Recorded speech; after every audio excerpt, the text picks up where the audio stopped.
Olá, começa agora mais um Conexão Alagoas, a sua revista eletrônica com muito jornalismo, ciência, inovação, tecnologia, saúde e muito mais.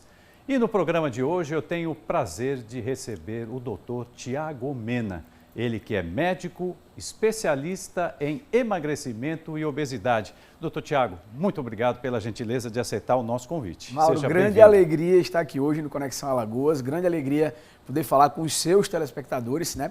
E trazer saúde, porque falar sobre saúde, para mim, é agradável, é feliz e eu tenho certeza que a gente vai conseguir impactar a vida das pessoas que estão nos assistindo com algumas dicas. Sem dúvida. Antes de falar do tema da nossa conversa, acho que a gente não vai restringir a um tema só, porque o teu conhecimento é tão vasto que a gente quer explorar muito isso aqui. Eu queria saber da tua escolha pela medicina. Como é que foi isso? Você vem de uma família de médicos? Legal, grande pergunta.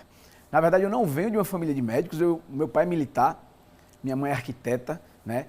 E assim, eu tenho alguns parentes médicos, mas não é tradicionalmente uma família de médicos. Eu primeiro fui para a polícia, né? Onde o meu pai serviu aí por 30 anos, Polícia Militar de Alagoas. Fui fiz curso de oficiais, não era médico ainda, então não fui médico da polícia, eu fui policial militar, né? E aí, por eventuais caminhos, eu saí da polícia e fui fazer medicina, né? Depois da medicina, eu ingressei no Exército, aí sim como médico de carreira. Então, eu fui médico de carreira do Exército por 5 anos, e aí no Exército eu fiz aqueles cursos operacionais todos, sou paraquedista, fiz o curso de guerra na Caatinga, uma série de coisas, né? E em 2018 voltei para Alagoas. Eu fiz a minha formação em São Paulo, fiz residência na Beneficência Portuguesa, fiz faculdade em São Paulo, e aí em 2018 voltei e estou aqui até hoje, e na minha terra, onde eu nasci, né? Onde eu tenho amigos, onde a minha família está, que é Alagoas, essa terra que eu gosto tanto. Doutor Tiago, como é que foi essa decisão de voltar para Alagoas? O que motivou? Olha, não houve motivação porque não foi planejado. Na verdade, quando eu acabei o curso de formação do Exército, eu não tinha a opção de escolha de batalhão nas áreas lá do Sudeste, onde eu morava em São Paulo na época, né? E aí a vaga mais próxima foi no batalhão aqui de infantaria em Garanhuns, né? E aí eu vim para cá porque era o lugar mais perto de casa, já que eu não podia ficar em São Paulo no Exército, eu falei, então qual é o lugar mais perto de casa que existe?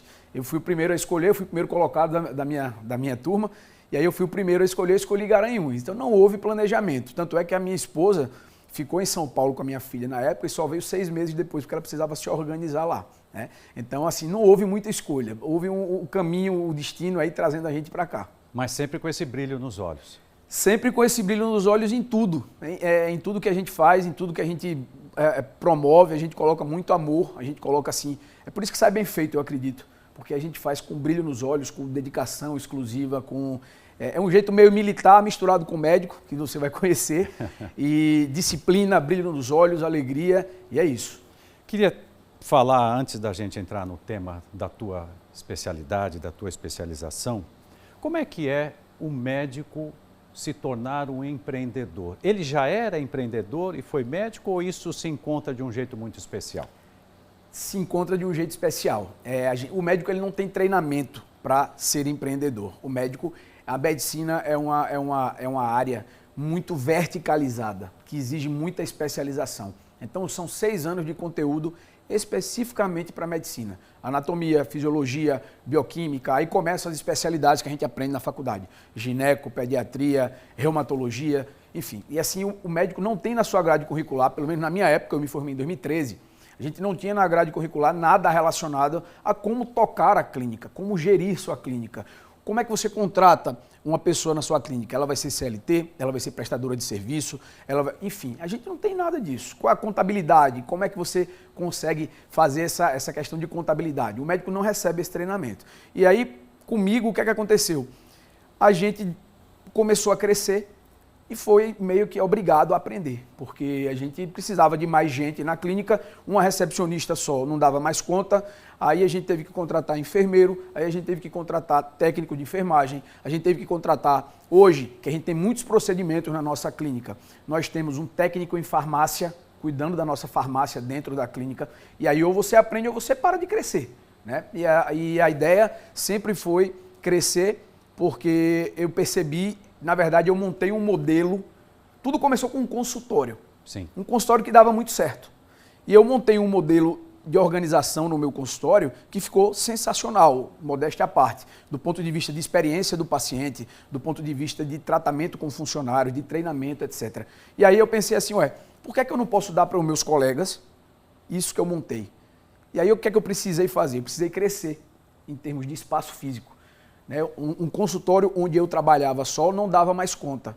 Então a gente abriu a clínica. Né? Hoje é um instituto. Hoje é um instituto, é o ITO, né? O ITO. E aí a gente abriu justamente para... Hoje a gente tem salas, a gente tem nutricionistas, enfermeiros, técnicos em farmácia, biomédicos, a gente tem colegas conosco lá. E assim, como a ideia nunca foi comercial, os colegas que estão lá conosco hoje, eles são medalhões da medicina. Né? Às vezes você abre uma clínica, você quer botar um monte de gente que formou agora para poder girar, para poder... Né? Mas assim, lá na clínica não. A gente tem pessoas que têm aí 10, 12 anos de formado, com residência, com especialização. Que bacana. Pessoas que vieram de São Paulo para Maceió e estão conosco lá. Então foi isso. O crescimento veio da necessidade.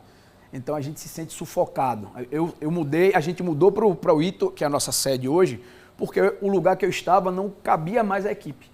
E isso é muito importante para o médico que está nos ouvindo em casa. Isso é uma deixa de quando é que você tem que comprar um espaço físico novo e mudar a sua operação para lá. Quando você for expulso do seu local anterior. Expulso, literalmente, né, doutor? Expulso no sentido de sim, a operação não cabe mais claro. naquele lugar. Entendeu? Entendo. Isso é muito importante. Daqui a pouco, então, a gente vai falar do Instituto, falar do ITO, mas antes eu queria entrar no nosso tema aqui principal. Dá para dizer, doutor, hoje, eu não sei se virou moda, se há um exagero, que nós temos as chamadas pílulas de emagrecimento e isso está confundindo as pessoas e às vezes até provocando danos seríssimos, né?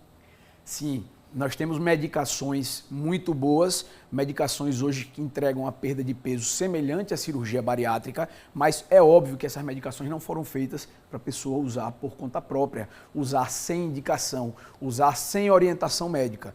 Então nós temos medicações muito boas, mas que quando usadas de uma maneira, vamos dizer que o corpo não foi preparado para recebê-las. Como assim preparado para recebê-las?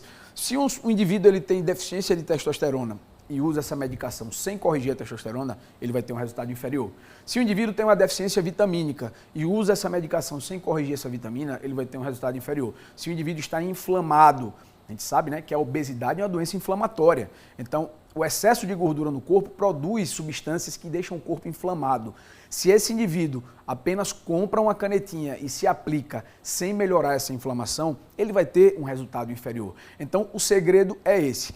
As medicações são muito boas, mas o resultado é muito superior quando elas são combinadas com outras estratégias que fazem a sua saúde ficar melhor, o seu metabolismo ficar melhor e quando você tem um profissional por perto para tratar eventuais colaterais, porque os colaterais eles são cada vez menores nessas medicações, as mais modernas têm colaterais menores do que as mais antigas, mas os colaterais ainda existem.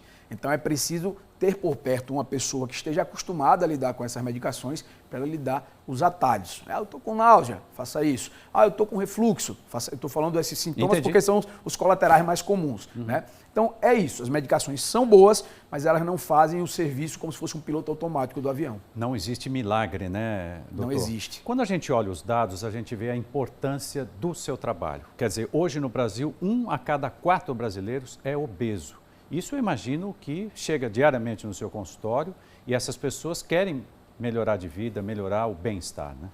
1 a cada 4 brasileiros é obeso e hoje mais de 50% da população brasileira está na condição de sobrepeso ou obesidade. Nos Estados Unidos, mais de 50% da população já é obesa. Então, a obesidade é a doença, é uma epidemia dos dias atuais. É uma epidemia que está fazendo com que nossas crianças tenham expectativa de vida menor do que a nossa geração. Isso nunca aconteceu na medicina, mas as crianças já estão obesas, as crianças estão ficando hipertensas, as crianças estão tendo diabetes muito mais cedo do que antigamente. Então, a obesidade, primeiro é preciso entender que é uma doença. A obesidade não é falta de vergonha, a obesidade não é preguiça. A pessoa que é obesa, ela não deve sofrer deboche, ela deve ser acolhida. Ninguém tem 150, 200 quilos porque quer. Você fala para essa pessoa, você precisa comer menos e fazer mais exercício. Mas ela tem uma deficiência de testosterona, ela não tem disposição para nem para sair da cama às vezes. ela tem ansiedade, ela não consegue parar de comer, ela tem compulsão alimentar, ela tem deficiência vitamínica. Então a vida dessa pessoa é muito difícil. E aí ela precisa ser acolhida, ser trazida para perto, tratada com respeito, e o caminho precisa ser mostrado a ela. Às vezes a pessoa não quer seguir, é fato, existe isso. Mas ela precisa que a vida dela seja facilitada. Não é só dizer assim, coma menos e faça mais exercício. Eu costumo dizer, Mauro, eu costumo comparar isso com a depressão. A depressão também é uma doença nova. E até um tempo atrás tinha gente que dizia assim, depressão? Que nada, levanta dessa cama, vai trabalhar, isso é falta de vergonha sua. Você fica aí triste em cima da cama, chorando. Não, isso é falta de vergonha. Então, com a obesidade, isso vai acontecer também. Pessoas que hoje falam assim, isso é falta de vergonha sua, coma menos. No futuro, essas pessoas vão entender que não é falta de vergonha, é uma alteração orgânica, de neurotransmissor, de bioquímica cerebral. Doutor, a gente vai fazer o seguinte, um breve intervalo e na volta eu quero conversar um pouco sobre os suplementos. A gente ouve falar tanto, né? Tem creatina, whey, tem tantos e tantos e tantos. Vamos ter todas essas informações na volta e também vamos apresentar para os nossos telespectadores o Instituto Ito, que tem feito um trabalho que é referência no Brasil. Então, eu vou para um rápido intervalo, não saia daí que eu volto muito mais com essa conversa muito bacana com o médico Tiago Omena. Eu volto em instantes.